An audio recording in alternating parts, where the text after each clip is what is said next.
ഈ കഴിഞ്ഞ ദിവസങ്ങളിലെയൊക്കെ സുരേഷ് ഗോപിയുടെ പ്രസ്താവനകളിൽ നമുക്ക് മനസ്സിലാവുന്ന കാര്യം എന്താണെന്ന് ചോദിച്ചു കഴിഞ്ഞാൽ അദ്ദേഹം കേന്ദ്ര മന്ത്രിസഭയിൽ നിന്ന് പുറത്തേക്ക് എന്നുള്ളതാണ്. അപ്പോൾ പുതിയതായിട്ട് കേരളത്തിൽ നിന്ന് ആര് കേന്ദ്രമന്ത്രിസഭയിൽ വരും എന്നുള്ളൊരു പ്രധാനപ്പെട്ട ചോദ്യമാണ്. ഇവിടെ ഏറ്റവും പ്രാധാന്യം അർഹിക്കുന്നൊരു കാര്യമുണ്ട്. അതായത് ഒരു രാജ്യം ഒരു ഇലക്ഷൻ എന്നത് BJPയുടെ എക്കാലത്തെയും വലിയൊരു സ്വപ്നമാണ്. ആ സ്വപ്നത്തിലേക്കുള്ള ദൂരം കുറഞ്ഞു വന്നുകൊണ്ടിരിക്കുകയാണ്. അപ്പോൾ പിന്നെ ഇനി കോൺഗ്രസിനെ അവർ വിശ്വസിക്കുമോ? ഈ ജന്മത്തിൽ ഇനി കോൺഗ്രസിനെ എം കെ സ്റ്റാലിൻ്റെ പാർട്ടിയായിട്ടുള്ള DMK വിശ്വസിക്കുമോ? ഒരു തരത്തിലും വിശ്വസിക്കാനായിട്ടുള്ള സാധ്യതകളില്ല. ഈ പറഞ്ഞ ഒരു രാജ്യം ഒരു തെരഞ്ഞെടുപ്പ് എന്ന ഇതിലേക്ക് പോകാം. അത് RSSന്റെ ഒരു ഡ്രീമാണത്. ആ ഡ്രീമിലേക്ക് നടന്നെടുക്കുകയാണ്. ഇത് നോക്കി നിൽക്കാനല്ലാതെ വേറെ എന്തെങ്കിലും ചെയ്യാനായിട്ട് കോൺഗ്രസ് പാർട്ടിക്ക് സാധിക്കുന്നുണ്ടോ? നമസ്കാരം. കേന്ദ്രമന്ത്രിസഭയിൽ ഒരു വലിയ പുനഃസംഘടന വരുന്നുള്ള റിപ്പോർട്ടുകൾ ഒരു സൈഡിൽ നിൽക്കെ തന്നെ ഞെട്ടിക്കുന്ന മറ്റൊരു വാർത്ത വരുന്നത് DMK NDA സഖ്യത്തിൻ്റെ ഭാഗമാവുന്നുള്ളതാണ്. അത് അല്പം ഞെട്ടിക്കുന്നൊരു വാർത്ത തന്നെയാണ്. നമുക്കറിയാം, ഇപ്പോൾ നേരത്തെ ഈ മണ്ഡല പുനർനിർണയം പോലത്തെ ബില്ലുകൾക്കെതിരെ ശക്തമായി നിലകൊണ്ട DMK ഈ അടുത്ത കാലത്ത് അല്ലെങ്കിൽ കുറച്ച് ദിവസങ്ങൾക്ക് മുന്നേ ഒന്ന് മയപ്പെട്ടിരുന്നു. ഇതിനോട് ചില ഉപാധികളോടെ അതിന് സമ്മതിക്കാം എന്ന രീതിയിലേക്കൊക്കെ സംസാരിച്ചതോടെയാണ് ഇങ്ങനത്തെ ഒരു റൂമറിൻ്റെ തുടക്കം. അതുമാത്രമല്ല, തമിഴ്നാട്ടിലെ TVKയുടെ വളർച്ചയും കോൺഗ്രസുമായിട്ട് തെറ്റിപ്പിരിഞ്ഞതൊക്കെ ചിലപ്പോൾ ഒരുപക്ഷെ ഒറ്റപ്പെട്ടു എന്നുള്ളൊരു തോന്നൽ DMKയിൽ ഉണ്ടാക്കിയിരിക്കാം. എങ്കിൽ പോലും ഇതിന് തൊട്ടു മുന്നേ ഇലക്ഷൻ്റെ സമയത്ത് AIDMK NDAയുടെ ഭാഗമാവും എന്നുള്ള രീതിയിലൊക്കെ വാർത്തകൾ വന്നപ്പം അതിനെയും വലിയ രീതിയിൽ പരിഹസിച്ചവരാണ്. ഇപ്പോൾ ഒരു ദ്രാവിഡ പാർട്ടി NDAയുടെ ഭാഗമാവുന്നത് തന്നെ അല്പം ഞെട്ടിക്കുന്നതാണെന്ന് എനിക്ക് ഈ ഒരു റൂമറുകൾ തന്നെയായിട്ട് അവസാനിക്കുമോ അതോ എന്തെങ്കിലും ഒരു സാധ്യത ഇതിൽ കാണുന്നുണ്ടോ? കേന്ദ്ര മന്ത്രിസഭയുടെ പുനഃസംഘടന ഈ വരുന്ന ദിവസങ്ങളിൽ തന്നെ, അത് ഏത് നിമിഷവും സംഭവിക്കാം. കേരളത്തിൽ നിന്ന് ആരായിരിക്കും കേന്ദ്രമന്ത്രി എന്നുള്ളതിനെ കുറിച്ചുള്ള ചർച്ചകൾ ഒക്കെ ഡൽഹിയിൽ തകൃതിയായിട്ട് നടക്കുന്നുണ്ട്. ഇതിൽ സുരേഷ് ഗോപിയെ ഒരുപക്ഷെ മന്ത്രിസഭയിൽ നിന്ന് തന്നെ മാറ്റി നിർത്താനായിട്ടുള്ള സാധ്യതകൾ ഇപ്പോൾ നമുക്ക് തള്ളിക്കളയാൻ വേണ്ടി സാധിക്കില്ല. ഈ കഴിഞ്ഞ ദിവസങ്ങളിലെയൊക്കെ സുരേഷ് ഗോപിയുടെ പ്രസ്താവനകളിൽ നമുക്ക് മനസ്സിലാവുന്ന കാര്യം എന്താണെന്ന് ചോദിച്ചു കഴിഞ്ഞാൽ അദ്ദേഹം കേന്ദ്ര മന്ത്രിസഭയിൽ നിന്ന് പുറത്തേക്ക് എന്നുള്ളതാണ്. അപ്പോൾ പുതിയതായിട്ട് കേരളത്തിൽ നിന്ന് ആര് കേന്ദ്രമന്ത്രിസഭയിൽ വരും എന്നുള്ളൊരു പ്രധാനപ്പെട്ട ചോദ്യമാണ്. അനൂപ് ആന്റണിയുടെ പേര് പറഞ്ഞു കേൾക്കുന്നുണ്ട്. അതുകൂടാതെ മറ്റ് പല ആളുകളുടെയും, ഇപ്പം അനിൽ ആന്റണി ഇപ്പം ദേശീയ സെക്രട്ടറി ആക്കിയിരിക്കുന്നതുകൊണ്ട് തന്നെ മന്ത്രിസഭയിലേക്ക് കൊണ്ടുവരാനുള്ള സാധ്യതയില്ല. കെ സുരേന്ദ്രനും സാധ്യതയില്ല. അപ്പം പിന്നെ സാധ്യതയുള്ള ആളെന്ന് പറഞ്ഞാൽ ഒന്ന് അനൂപ് ആന്റണിയാണ്. പിന്നെ ഷോൺ ജോർജിനെ ഒന്നും കേന്ദ്ര മന്ത്രിസഭയിലേക്ക് പരിഗണിക്കാനായിട്ട് സാധ്യതയില്ല. ഒരു ക്രിസ്ത്യൻ മന്ത്രിക്ക് 100% കേരളത്തിൽ നിന്ന് ഉൾപ്പെടുത്തും എന്ന കാര്യത്തിൽ തർക്കമൊന്നും വേണ്ട. കാരണം ജോർജ് കുര്യന് ശേഷം ജോർജ് കുര്യൻ ഈ അടുത്ത കാലത്താണ് കേന്ദ്രമന്ത്രിസഭയിൽ നിന്ന് രാജിവെച്ചിട്ടുള്ളത്. അപ്പോൾ അങ്ങനെ വരുമ്പോഴത്തേക്ക് ലോട്ടറി അടിക്കാൻ വേണ്ടിയിട്ട് സാധ്യതയുള്ളത് അനൂപ് ആന്റണിക്ക് തന്നെയാണ്. അതോ ഇനി മറ്റേതെങ്കിലും ആളുകളെയാണോ ഈ കേന്ദ്രമന്ത്രിസഭയിൽ ഉൾപ്പെടുത്തുക എന്നുള്ളതിനെക്കുറിച്ച് വരും ദിവസങ്ങളിൽ നമുക്ക് കൂടുതൽ വ്യക്തമാകും. ശോഭാ സുരേന്ദ്രൻ്റെയൊക്കെ പേര് പറഞ്ഞ് കേൾക്കുന്നുണ്ടെങ്കിൽ തന്നെയും അവസാന റൗണ്ടിൽ എപ്പോഴും വെട്ടിപ്പോകുന്നൊരവസ്ഥയാണുള്ളത്. അപ്പോൾ ഇവിടെ നമ്മൾ നോക്കുന്ന സമയത്ത് എന്താണെന്ന് ചോദിച്ചു കഴിഞ്ഞാൽ ഈ കേന്ദ്രമന്ത്രിസഭാ പുനഃസംഘടനയുമായി ബന്ധപ്പെട്ട് കഴിഞ്ഞ ദിവസം ഡൽഹിയിൽ വളരെയധികം വലിയ ചർച്ചകൾ നടക്കുന്നുണ്ട്. ഈ ചർച്ചകൾക്കിടയിലാണ് കനിമൊഴി ലോക്സഭാ സ്പീക്കറായിട്ടുള്ള ഓം ബിർള നടത്തിയ ഒരു വിരുന്നിൽ പങ്കെടുക്കുന്നത്. ഓം ബിർള നടത്തിയ വിരുന്നിൽ വെച്ചിട്ട് കേന്ദ്ര ആഭ്യന്തരമന്ത്രി അമിത്ഷായും ഒക്കെ ആയിട്ട് കനിമൊഴി കൂടിക്കാഴ്ച നടത്തിയതിനെ തുടർന്നാണ് MK സ്റ്റാലിൻ പിന്നീട് അമിത്ഷായെ കാണുന്ന ഒരു കാഴ്ച നമ്മൾ കണ്ടത്. അപ്പോൾ ഇത് രണ്ടും വെച്ച് നമ്മൾ കൂട്ടി വായിക്കുന്ന സമയത്ത് എന്താണ് എന്ന് ചോദിച്ചു കഴിഞ്ഞാൽ ഇനി DMKക്ക് മുമ്പിലുള്ള ഒരു വലിയ മാർഗം, ഓപ്പർച്യൂണിറ്റി എന്ന് പറയുന്നത് ഈ പറഞ്ഞ കേന്ദ്രമന്ത്രിസഭയിൽ അംഗമാകുക എന്നുള്ളതാണ്. കാരണം അധികാരമില്ലാതെ തമിഴ്നാട്ടിൽ വിജയമായിട്ട് പിടിച്ചു നിൽക്കാൻ വേണ്ടി സാധ്യമല്ല എന്നുള്ളതാണ്. കഴിഞ്ഞ ദിവസം തന്നെ നമുക്കറിയാം, MK സ്റ്റാലിൻ്റെ മകനും പ്രതിപക്ഷ നേതാവുമായിട്ടുള്ള ഉദയനിധി സ്റ്റാലിനെ പോലീസ് സ്റ്റേഷനിൽ പിടിച്ചിരുത്തുന്ന കാര്യം. അപ്പോൾ ഇത് ഒരു തെരുവ് യുദ്ധത്തിലേക്ക് പോകുമെന്ന കാര്യത്തിനൊന്നും യാതൊരുവിധ സംശയം വേണ്ട. നമ്മൾ ഈ വിജയ് മുഖ്യമന്ത്രിയായ ആദ്യ ദിവസമൊക്കെ MK സ്റ്റാലിനെ നേരിട്ട് പോയി കാണുകയും അദ്ദേഹവുമായിട്ട് സംസാരിക്കുകയൊക്കെ ചെയ്ത് കഴിഞ്ഞപ്പോഴത്തേക്ക് നമ്മൾ വിചാരിച്ചതെന്ന് വെച്ചാൽ തമിഴകത്ത് ഒരു പുതിയ രാഷ്ട്രീയ സംസ്കാരം ഉദയം ചെയ്യുന്നു എന്നാണ്. പക്ഷേ അതൊക്കെ ഏതാനും ചില ദിവസങ്ങളിലേക്ക് മാത്രമാണ് നിന്നത്. ഈ പറഞ്ഞ സ്ത്രീ സുരക്ഷ അല്ലെങ്കിൽ സ്ത്രീകൾക്കെതിരെയുള്ള അധിക്ഷേപം ഞങ്ങൾ വെച്ചുപൊറുപ്പിക്കില്ല എന്നൊരു സന്ദേശം പൊതുസമൂഹത്തിന് നൽകാനാണ് എന്ന് പറഞ്ഞുകൊണ്ടാണ് വിജയ് ഈ പറഞ്ഞ ഉദയനിധിയെ പിടിച്ച് പോലീസ് സ്റ്റേഷനിൽ ഇരുത്തിയത്.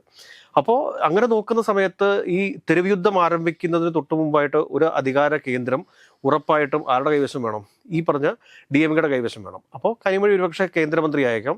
ഇപ്പോൾ 22ഓളം ലോക്സഭ MPമാരും 8ഓളം രാജ്യസഭ MPമാരും ഉണ്ട്.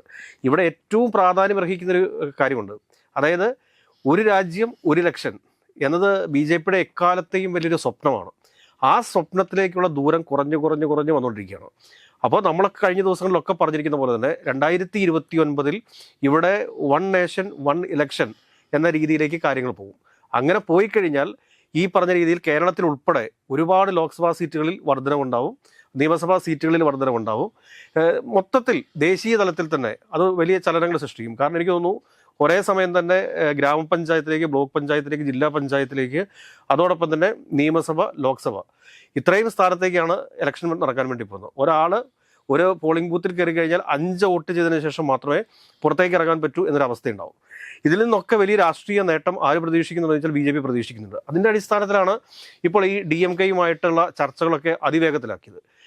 നമ്മൾ മനസ്സിലാക്കി വെക്കേണ്ടത് ഏറ്റവും പ്രധാനപ്പെട്ട കാര്യം എന്താണെന്ന് ചോദിച്ചു കഴിഞ്ഞാൽ, ഈ വൺ ഇന്ത്യ വൺ ഇലക്ഷൻ എന്ന ഈ ഒരു BJP സ്വപ്നത്തിലേക്ക് അടുക്കുന്നതിന് വേണ്ടിയിട്ടാണ് വെസ്റ്റ് ബംഗാളിൽ മമതാ ബാനർജിയുടെ പാർട്ടിയെ ഇല്ലായ്മ ചെയ്തത്. മമതാ ബാനർജിയുടെ പാർട്ടിയിലെ മുഴുവൻ MP-മാരെയും BJP പക്ഷത്തേക്ക് കൊണ്ടുവന്നത്. അതിനുശേഷം ഇപ്പോൾ തമിഴ്നാട്ടിൽ അത് നേരിട്ട് സംഭവിച്ചിരിക്കുകയാണ്. കാരണം നമ്മൾ ഒരിക്കലും പ്രതീക്ഷിച്ചിട്ടില്ല ഈ പറഞ്ഞ DMK ഈ NDAയുടെ ഭാഗമാകുമെന്ന്. ഇതെല്ലാം കാറ്റിൽ പറത്തി, നമ്മുടെ ആ പ്രതീക്ഷകളെയൊക്കെ കാറ്റിൽ പറത്തിക്കൊണ്ട് DMK അതാ NDAയുടെ ഭാഗമാകാൻ വേണ്ടി പോകുന്നു. വളരെ ശക്തമായിട്ട് പ്രാദേശിക ഭാഷാവാദമൊക്കെ ഉന്നയിച്ച് നിൽക്കുന്ന ഒരു പാർട്ടിയാണ് DMK എന്ന് പറയുന്നത്. ആ പാർട്ടിയാണ് ഇന്നിപ്പോൾ വീണ്ടും NDAയുടെ കൂട്ടുകാരൻ അല്ലെങ്കിൽ BJPയുടെ കൂട്ടുകാരനായിട്ട് മാറിയിരിക്കുന്നത് എന്ന് പറയുമ്പോഴത്തേക്ക് നമ്മുടെ ജനാധിപത്യം എവിടേക്ക് പോകുന്നു? നമ്മുടെ ഭരണഘടന വീണ്ടും തിരുത്തി എഴുതപ്പെടുമോ? ഭരണഘടന അപകടത്തിലേക്കാണോ പോകുന്നത്? ഇതിൻ്റെ ഒരു ഉത്തരവാദിത്തം ഏറ്റെടുക്കാൻ, അല്ലെങ്കിൽ ജനാധിപത്യത്തെയും മതേതരത്വത്തെയും ഒക്കെ സംരക്ഷിക്കുന്ന, ഭരണഘടനയൊക്കെ സംരക്ഷിക്കുന്ന രീതിയിലുള്ള ഒരു നിലപാട് സ്വീകരിച്ചുകൊണ്ട് ശക്തമായൊരു പ്രതിപക്ഷമായിട്ട് ഇന്ത്യ മഹാരാജ്യത്ത് നിലനിൽക്കാനായിട്ട് കോൺഗ്രസിന് സാധിക്കുന്നില്ല. കോൺഗ്രസിന് സാധിക്കാതെ വരുന്നതാണ് ഇങ്ങനെയൊക്കെയുള്ള പ്രശ്നങ്ങൾ ഉണ്ടാകുന്നത്. ഇന്ത്യ സഖ്യത്തിൻ്റെ ഭാഗമായിരുന്നു ഈ പറഞ്ഞ DMK എന്ന് പറയുന്നത്. ഒരു സുപ്രഭാതത്തിൽ ആ DMKയുടെ മുന്നണിയിൽ നിന്ന് മത്സരിച്ച MLA-മാരാണ് ഇപ്പോൾ കോൺഗ്രസിന് തമിഴ്നാട്ടിലുള്ളത്. ആ MLA-മാർ ഒരു രാത്രി വെളുക്കും മുമ്പ് നേരെ TVക്കിലേക്ക് ചാടി എന്ന് പറയുമ്പോഴത്തേക്ക് അവരുടെ ഒരു രാഷ്ട്രീയ മാന്യത എത്രത്തോളം ഉണ്ട്? അവിടെ നിന്നാണ് ഈ പ്രശ്നങ്ങളെല്ലാം തുടങ്ങുന്നത്. ഇപ്പോൾ കോൺഗ്രസ് TVKയുമായിട്ട് സഖ്യം ചേരാതിരുന്നുവെങ്കിൽ സൗത്ത് ഇന്ത്യയിൽ നിന്നുള്ള ഏറ്റവും പ്രമുഖനായിട്ടുള്ള ഒരു നേതാവാണ് MK സ്റ്റാലിൻ എന്ന് പറയുന്നത്. അപ്പോൾ TVKയുമായിട്ട് ചേരാതിരുന്നിരുന്നുവെങ്കിൽ തീർച്ചയായിട്ടും എന്ത് സംഭവിക്കുമായിരുന്നു? ഈ ഒറ്റ രാത്രി കൊണ്ട് പോയി പിന്തുണ കൊടുത്താണ് പ്രശ്നം. ഒരു ദിവസം അല്ലെങ്കിൽ 2 ദിവസം കൂടിയാലോചനകളിലൂടെ MK സ്റ്റാലിനോട് കാര്യങ്ങൾ പറഞ്ഞ് മനസ്സിലാക്കി.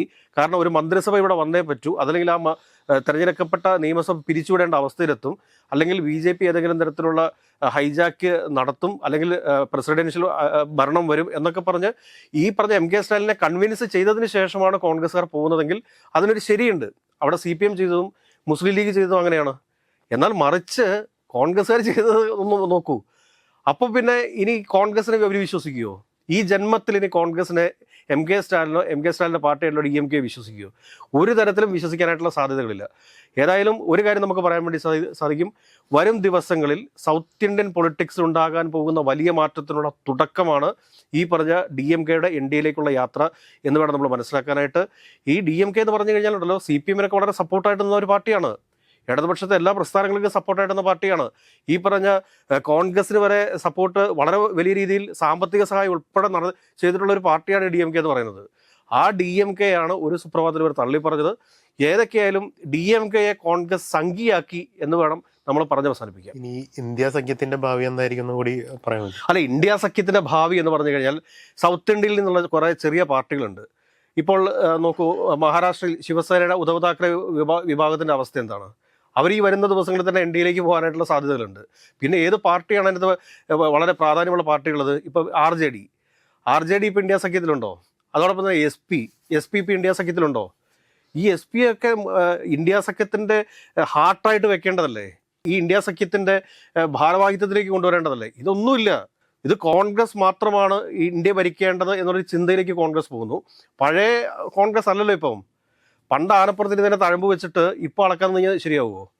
കോൺഗ്രസ് ഇനിയിപ്പോൾ ചെയ്യേണ്ട കാര്യം എന്താണെന്ന് വെച്ചാൽ പ്രാദേശിക പാർട്ടികളുമായിട്ട്, എല്ലാ പ്രാദേശിക പാർട്ടികളുമായിട്ട് ഒരു അലയൻസ് ഉണ്ടാക്കി മുൻപോട്ട് വരികയാണ് ചെയ്യേണ്ടത്. അതിനുള്ള സാധ്യതകളില്ല. ബീഹാറിൽ നോക്കൂ, കൂടുതൽ സീറ്റുകൾ ആവശ്യപ്പെട്ട് അവിടെ കുളവാക്കി. യു പിയിൽ ഇപ്പോൾ ഇലക്ഷൻ വരാൻ വേണ്ടി പോവുകയാണ്. ഈ ഇലക്ഷൻ വരുന്ന സമയത്ത് കോൺഗ്രസുമായിട്ട് ഒരു അലയൻസിന് SP തയ്യാറാവും? ഒരു തരത്തിലും തയ്യാറാവത്തില്ല. പിന്നെ എവിടെയാണ് ഇന്ത്യ മുന്നണി ഉള്ളത്? കേരളത്തിലുണ്ട് ഇന്ത്യ മുന്നണി. തമിഴ്നാട്ടിൽ TVK ഇതുവരെ ചേർന്നിട്ടില്ല. ഇതുവരെ TVK കൈ കൊടുത്തിട്ടില്ല രാഹുൽ ഗാന്ധിക്ക്. പിന്നെ എവിടെയാണുള്ളത്? DMK പോവുകയും ചെയ്തു, TVK കൈ കൊടുത്തിട്ടില്ല. വെസ്റ്റ് ബംഗാളിൽ TMCയുടെ അവസ്ഥ എന്തായി? TMC ഇപ്പോൾ പറയുന്നുണ്ട് ഞാൻ ഇന്ത്യ സഖ്യത്തിൻ്റെ ഭാഗമാകാമെന്നൊക്കെ പറയുന്നുണ്ട്. പക്ഷേ എന്ത് കാര്യം? ഇത് വെസ്റ്റ് ബംഗാളിൻ്റെ ചരിത്രം എടുത്ത് പരിശോധിക്കുന്ന സമയത്ത് നമുക്ക് എല്ലാവർക്കും അറിയാം. കാരണം ഒരു പാർട്ടി ഒരു പ്രാവശ്യം അധികാരത്തിൽ നിന്ന് പോയി കഴിഞ്ഞാൽ പിന്നെ ആ പാർട്ടിക്ക് ഒരു തിരിച്ചുവരവ് ഉണ്ടായിട്ടില്ല. അതേ രീതിയിൽ തന്നെയാണ് ഇപ്പോൾ വെസ്റ്റ് ബംഗാളിൽ സംഭവിച്ചുകൊണ്ടിരിക്കുന്നത്. ഇനി ഒരു 15-20 വർഷത്തേക്ക് ഒരു തരത്തിലും BJP അകറ്റാൻ വേണ്ടി സാധിക്കത്തില്ല. BJP തന്നെ ആയിരിക്കും ഭരിക്കുക. ഇപ്പോൾ അവിടെ കൂടുതൽ ശക്തമായിട്ട് കമ്മ്യൂണിസ്റ്റ് പാർട്ടികൾ അല്ലെങ്കിൽ ഇടതു പ്രസ്ഥാനങ്ങൾ കൂടുതൽ ശക്തമായിട്ട് വരുന്നുണ്ട് വെസ്റ്റ് ബംഗാളിൽ. അപ്പോൾ ഇന്ത്യ സഖ്യത്തിൻ്റെ പ്രസക്തി എന്താണ് ഇനി ഈ രാജ്യത്ത് എന്നുള്ളത് ഒരു പ്രധാന ചോദ്യ ചിഹ്നമായിട്ട് തന്നെയാണ് നിൽക്കുന്നത്. അപ്പോൾ രാഹുൽ ഗാന്ധി കുറച്ചുകൂടി ഒന്ന് ട്രാൻസ്പെറൻ്റ് ആയിട്ട് മറ്റു പാർട്ടികളെ കൂടുതൽ വിശ്വാസത്തിലെടുത്തുകൊണ്ട് മുൻപോട്ട് പോകാതിരുന്നെങ്കിൽ ഇന്ത്യ സഖ്യത്തിൻ്റെ പ്രസക്തി തന്നെ നഷ്ടപ്പെട്ടു പോകും. മഹാരാഷ്ട്രയിൽ NCP ഇപ്പോൾ ഉണ്ടോ? NCPയുടെ അവസ്ഥ വളരെ പരിതാപകരമായില്ലേ. NCP ഇനി ആണ് ഇന്ത്യയിലേക്ക് നോക്കിയാൽ മതി. അപ്പോൾ നോക്കൂ, ഈ പറഞ്ഞ TMCയുടെ MPമാരെല്ലാം NDയുടെ ഭാഗമാകുന്നു. ഈ പറഞ്ഞ NCPയുടെ ചർച്ചകൾ നടന്നുകൊണ്ടിരിക്കുകയാണ് അജിത് പവാറിൻ്റെ പാർട്ടിയുമായിട്ട്. അപ്പോൾ അവർ NDയിലേക്ക് പോയി കഴിഞ്ഞാൽ അവിടെയും ഉണ്ട് ഏകദേശം 15-15 MPമാരുണ്ട്. അത് കഴിഞ്ഞാൽ പിന്നെ DMK പോകുന്നു. പിന്നെ വളരെ എളുപ്പത്തിൽ മണ്ഡല പുനർനിർണ്ണയം ഇനി തീർച്ചയായിട്ടും അവർക്ക് രാജ്യസഭയ്ക്കകത്തും ലോക്സഭയ്ക്കകത്തും ഭൂരിപക്ഷം വരികയാണ്. അപ്പോൾ അങ്ങനെ ഭൂരിപക്ഷം വരുന്ന സമയത്ത് അവർക്ക് ഭരണഘടനയിൽ മാറ്റങ്ങൾ വരുത്താം. ഈ പറഞ്ഞ ഒരു രാജ്യം ഒരു തെരഞ്ഞെടുപ്പ് എന്ന ഇതിലേക്ക് പോകാം. അത് RSSന്റെ ഒരു ഡ്രീമാണത്. ആ ഡ്രീമിലേക്ക് നടന്നെടുക്കുകയാണ്. ഇത് നോക്കി നിൽക്കാനല്ലാതെ വേറെ എന്തെങ്കിലും ചെയ്യാനായിട്ട് കോൺഗ്രസ് പാർട്ടിക്ക് സാധിക്കുന്നുണ്ടോ? എല്ലാവരും പറയും നമ്മൾ കോൺഗ്രസിനെ കുറ്റം പറയുകയാണെന്ന് പറയും. കോൺഗ്രസിനെ കുറ്റം പറയുന്നതല്ല, ചെയ്യേണ്ട കാര്യങ്ങൾ ചെയ്യേണ്ട സമയത്ത് ചെയ്യാത്തതാണ് കോൺഗ്രസിൻ്റെ ഏറ്റവും വലിയ പ്രശ്നമെന്ന് പറയുന്നത്. ഇപ്പോൾ ഈ DMK പോലും ഇന്ത്യ മുന്നണി വിട്ട് NDA സഖ്യത്തിൻ്റെ ഭാഗമാകുന്നുണ്ടെങ്കിൽ അതിൻ്റെ ഉത്തരവാദിത്വം ഈ പറഞ്ഞ കോൺഗ്രസിന് മാത്രമാണ് എന്ന് പറഞ്ഞ് അവസാനിപ്പിക്കാം.